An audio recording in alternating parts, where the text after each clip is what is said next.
सोचिए, आप रोज की तरह सड़क पर हैं, आसपास गाड़ियां चल रही हैं, दुकानें खुली हैं और अचानक सामने से पानी और मलबे का ऐसा सैलाब आता है कि कुछ ही देर में पूरा रास्ता गायब हो जाता है।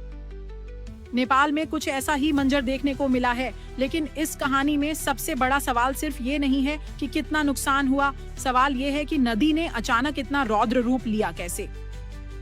नेपाल के रसुआ जिले में भौटेकोशी नदी के आसपास अचानक आई बाढ़ ने लोगों को संभलने तक का मौका नहीं दिया।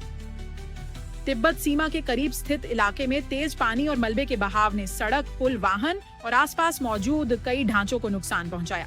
देखते ही देखते जो रास्ता कुछ देर पहले सामान्य नजर आ रहा था, वही तेज बहाव के बीच बदल गया और यहीं से शुरू होती है इस घटना की दूसरी कहानी। नेपाल का ये इलाका सिर्फ एक पर्यटन मार्ग नहीं है, यहाँ से होकर यात्रियों और सामान की आवाजाही भी होती है। इसलिए अचानक आई इस बाढ़ ने कई लोगों की आवाजाही रोक दी और राहत बचाव अभियान को भी मुश्किल बना दिया।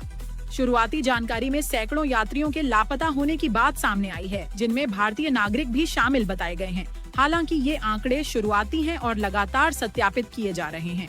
अब सवाल उठता है, आखिर पानी इतनी तेजी से बढ़ा कैसे? घटना के कारणों को लेकर अलग अलग संभावनाएं सामने आ रही हैं। पहाड़ी इलाकों में अचानक भारी पानी, मलबे का बहाव और नदी के रास्ते में बदलाव बेहद कम समय में स्थिति को गंभीर बना सकता है, लेकिन वास्तविक कारण की पुष्टि आधिकारिक जांच के बाद ही होगी।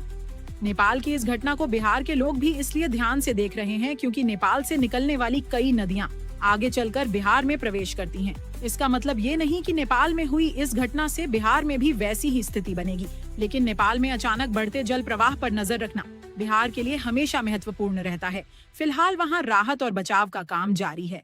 टीमें प्रभावित इलाकों में पहुंचकर लोगों की तलाश कर रही हैं और स्थिति का आकलन किया जा रहा है। कभी कभी नदी हमें चेतावनी देने के लिए बहुत लंबा समय नहीं देती। कुछ मिनट पहले शांत दिखने वाला पानी कुछ मिनट बाद कितना शक्तिशाली हो सकता है, नेपाल की ये घटना उसकी एक गंभीर याद दिलाती है। और अगर आप बिहार के नदी किनारे वाले इलाके में रहते हैं तो अफवाहों पर नहीं, प्रशासन और आधिकारिक जलस्तर अपडेट पर भरोसा करें। आपके इलाके में नदी का क्या हाल है? कमेंट में अपने जिले और प्रखंड का नाम बताइए।